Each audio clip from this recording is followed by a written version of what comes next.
Waziri wa Afya Nakhumicha aamuru wafanyakazi wa Kemsa wanaofanya kazi kutoka nyumbani kuripoti ofisini mara moja. Katika hatua ya ujasiri, Katibu wa Baraza la Mawaziri alitoa agizo kwa wafanyikazi wote wa Kemsa ambao wamekuwa likizo kwa zaidi ya miaka miwili kuripoti kazini. Agizo hili ni kuanzia kesho Ijumaa Mei tarehe 18 mwaka wa 2023.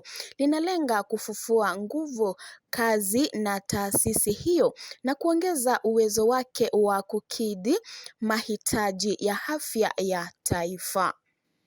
I hereby direct the CEO, effective tomorrow morning, all staff working for Kemsa, over 200 working from home, report to work tomorrow.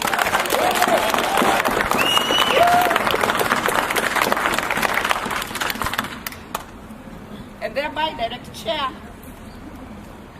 that you ensure that your staff understand what is expected of them. It does not make sense.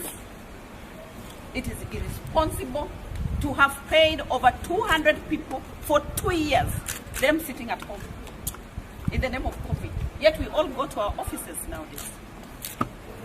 So Chair of the Board, please ensure and tighten the human resource skills and expertise that you have within this institution.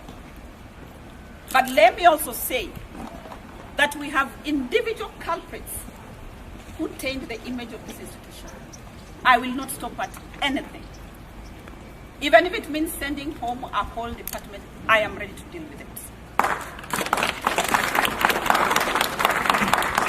This institution must